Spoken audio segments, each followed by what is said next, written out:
Yes, there'll be no laughing. There'll be no dancing. This stage, I'm shaking. Okay, this is my favorite topic.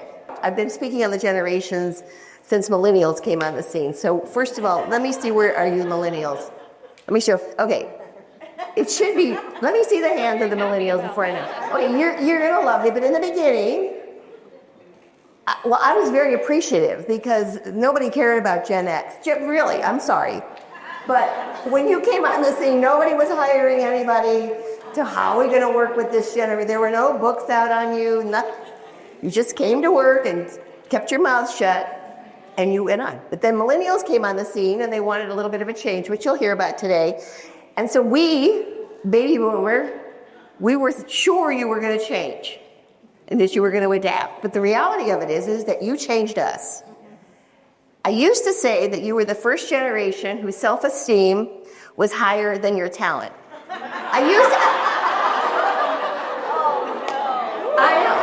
But back, I'm so sorry, but back in 2008, that was funny. And then I noticed that you were hiring me. And I became the millennial evangelist. This is no lie. Because I realized that I was going to have to change.